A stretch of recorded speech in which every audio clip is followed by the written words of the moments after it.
네, 안녕하세요. 도큐먼트 AI 발표를 맡은 AI 프로덕티비 팀의 김한재입니다. 이번 발표에서는 저희 파트에서 연구하고 있는 도큐먼트 AI가 무엇인지, 그리고 도큐먼트 AI를 이루는 세부 구성 기술에 대해서 소개해드리고 저희가 개발한 모델의 문서 분석 결과를 보여드리고자 합니다. 먼저 도큐먼트 AI에 대한 소개를 진행하도록 하겠습니다. 도큐먼트 AI를 정의하는 방법은 다양한 방법이 있을 수 있을 텐데요.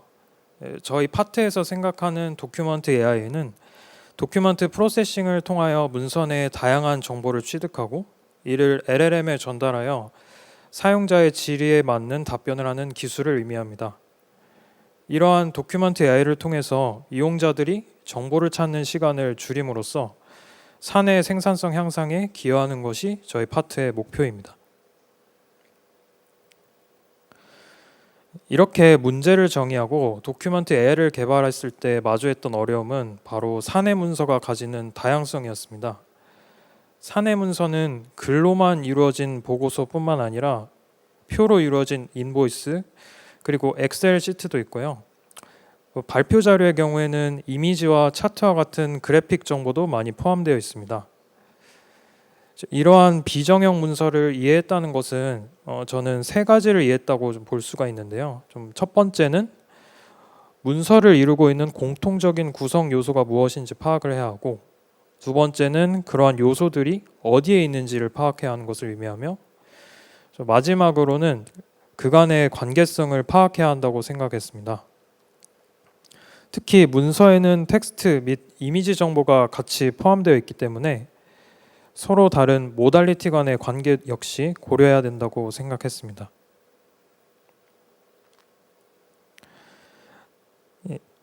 저희 동기를 말하기 앞서서 사전 질문으로 하나 주신 게 있었는데, 문서 표준화 그리고 DDU 고도화 중에 어떤 방향을 지향하시냐고 좀 여쭤보는 질문이 있었습니다.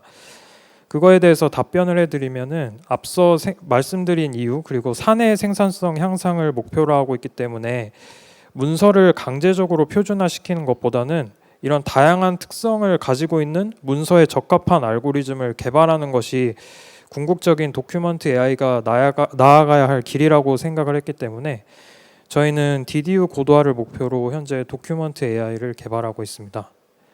그래서 이러한 고찰로부터 저희가 생각하는 성공적인 도큐먼트 AI란 무엇인가를 좀 정리를 해봤는데요.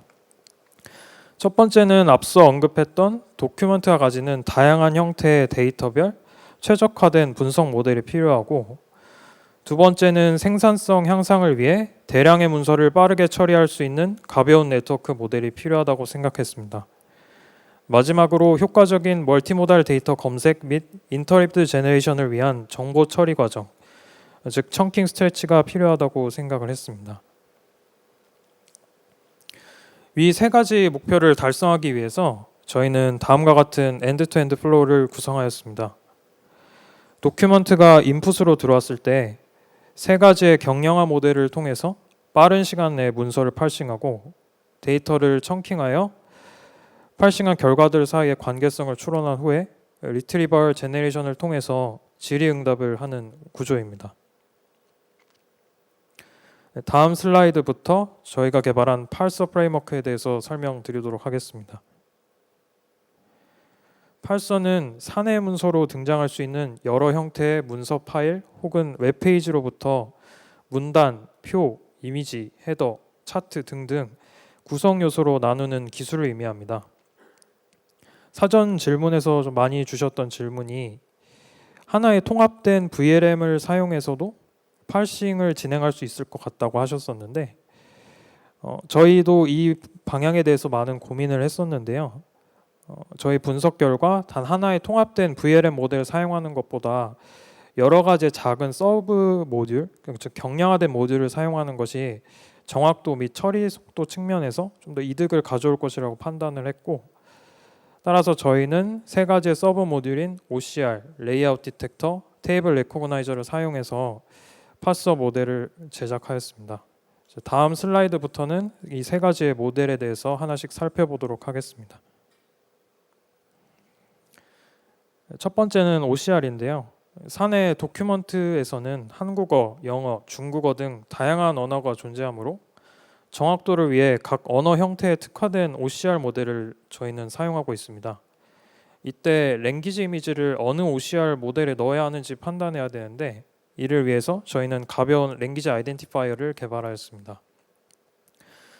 이 랭귀지 아이덴티파이어는 신태틱 데이터를 이용해서 학습을 진행해서 데이터 취득에 대한 부담감을 줄였고, 일종의 라우터 역할을 해서 랭귀지 이미지를 특화 OCR 모델에 전달해 줌으로써 정확한 멀티링구얼 OCR을 가능하게 도와줍니다. 다음은 레이아웃 디텍터입니다. 문서 이해에 있어서 중요한 점 하나는 이 문서의 레이아웃을 이해하는 것입니다. 여기서 레이아웃이란 문단, 표, 이미지와 같은 문서를 이루고 있는 구성 요소를 의미하는데, 이런 레이아웃의 위치와 종류를 파악하기 위해서 저희는 레이아웃 디텍터를 사용하였습니다. 레이아웃 디텍터의 구조는 평범한 오브젝트 디텍터와 유사한 형태를 띠는데, 바운딩 박스 리그레스와 클래시파이어로 구성이 되고요. 이를 어노테이트된 문서를 활용해서 레이아웃 디텍터를 학습하여 이 오른쪽 그림과 같이 각 레이아웃의 위치를 나타내는 바운딩 박스와 그 바운딩 박스 안에 있는 레이아웃의 종류를 분류할 수 있도록 학습을 진행하게 됩니다. 마지막으로 테이블 레코그나이저입니다. 테이블 레코그나이저는 테이블 안에 텍스트뿐만 아니라 각 표의 스트럭처도 파악하여 텍스트들이 어떤 범주에 속하는지 알 수 있도록 합니다. 테이블 이미지가 주어졌을 때 테이블 레코그나이저를 사용하여 HTML 형식의 표 스트럭처를 파악하고 OCR을 활용하여 테이블 이미지 내 글자 형태를 텍스트 데이터로 변환하여 각 셀에 집어넣는 식으로 표를 재구성하게 됩니다. 좀 특이사항으로는 표가 병합되거나 표 안에 이미지가 있는 경우가 있었는데, 이런 특이 케이스에 대해서는 데이터를 새로 생성해서 테이블 리코그니저를 학습하는 방식으로 대응하도록 하였습니다. 위 모델들을 거쳐 나온 팔싱 결과는 다음과 같습니다. 논문 그림인데요. 텍스트뿐만 아니라 이미지, 테이블도 잘 OCR 및 레이아웃 디텍션 된 것을 확인할 수가 있고, 표 안에 텍스트 및 이미지 정보가 들어갔을 때에도 표를 잘 구성하는 것을 확인할 수 있습니다. 테이블 레코그나이저의 역할을 통해서 해당 케이블이 어떤 종류의 케이블인지를 더 쉽게 이해할 수 있게 되고, 이는 텍스트와 이미지 사이의 관계성을 추론하는 데도 큰 도움을 주고 있습니다. 다음 슬라이드부터는 데이터 청킹에 대해서 설명드리도록 하겠습니다. 데이터 청킹은 문서로부터 취득한 대량의 정보들을 모으고 정제하여 검색 및 질의응답에 용이하게 만드는 과정을 의미합니다. 따라서 청킹 작업을 진행할 때에는 리트리벌 및 제네레이션 결과를 실행해 보면서 적절한 청킹 방법을 찾는 것이 중요합니다. 이때 그림과 같이 문단 형태, 테이블 혹은 텍스트 수 등에 따라서 청킹 작업을 진행할 수가 있습니다. 이때 문제가 되는 것은 이미지입니다. 제네레이션을 진행할 때 이미지와 텍스트를 같이 출력하기 위해서는 이 이미지가 어느 텍스트 청크에 대응되는지 그 관계를 파악해야 되는데요. 다음과 같은 예시에서 파란색 이미지는 가장 밑에 청소기 리셋 정보를 가지고 있는 청크와 연결되어야 하는데, 이러한 관련성을 어떻게 수치화할 것인지에 따라서 연결 결과가 크게 바뀌게 됩니다. 이러한 이미지와 텍스트 청크 사이의 유사도를 측정하는 방법은 여러 가지가 있습니다. 가장 기본적인 방법은 멀티모달 임베딩을 활용하여 조인트 엠베딩 스페이스 상에 투영해서 각 이미지와 텍스트 임베딩 사이의 거리를 측정하는 방식으로 유사도를 측정할 수도 있고, 혹은 캡셔닝이나 이미지에서 추출된 OCR 정보를 활용해서 텍스트 엠베딩끼리의 유사도를 판단하는 방법이 있습니다. 이렇게 시밀러리티를 판단한 다양한 방법들은 서로 상보적인 관계에 있기 때문에 이 세 가지를 조합하여 사용하면 유사도 측정의 정확도를 높일 수 있고, 이러한 방법으로 유사도를 수치화해서 해당 이미지가 어떠한 텍스트 청크를 수식하는지 판단할 수가 있게 됩니다. 다음으로는 질의응답을 위해서 사용자의 질문과 관련 있는 정보들을 찾는 인포메이션 리트리벌 스텝에 대해서 말씀드리도록 하겠습니다. 앞서 언급드린 이미지와 텍스트 간의 시밀러리티를 판단하는 것처럼 사용자의 질문에 관련이 있는 정보들을 판단하는 데에도 여러 서치 방법을 복합적으로 활용하고 있습니다.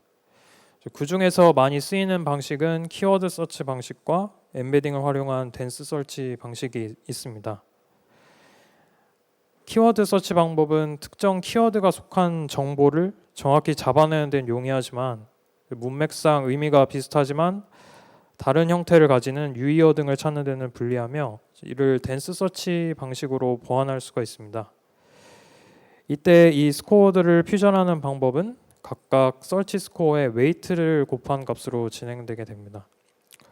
보통 고정된 웨이트 값으로 스코어를 계산하곤 하는데요.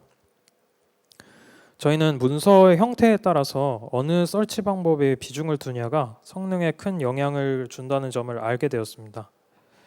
예를 들어서 문서 특징에 따라서 특정 도메인에 대한 정보가 많다면 키워드 서치가 혹은 유의어가 많은 경우 덴스 서치가 유용한 경우가 있었습니다. 이런 결과에 따라서 저희는 이런 웨이트를 고정한 값을 이용하는 것이 아니라 문서 내 정보 타입에 따라서 아답티브하게 바꾸는 기술을 현재 개발 중에 있습니다. 마지막으로 앞서 말씀드린 청킹 그리고 리트리벌 과정 결과 생성된 질의응답 답변 결과를 보여드리면서 발표를 마무리하고자 합니다. 왼쪽의 파이프라인과 같이 저희는 추론된 이미지 텍스트 관계를 바탕으로 LLM이 이해할 수 있도록 데이터를 정제하여 LLM에 제공함으로써 이미지와 텍스트를 인터리브드하게 생성할 수 있는 멀티모달 레그 기술을 만들고 있습니다. 이를 통해서 오른쪽 결과 그림과 같이 이용자가 단순히 텍스트 응답만 확인하는 것이 아니라 관련된 도표 혹은 이미지 내용을 함께 직관적으로 확인할 수가 있습니다. 이러한 제네레이션 결과는 이미지, 텍스트 간의 관계 추론에 큰 영향을 받습니다.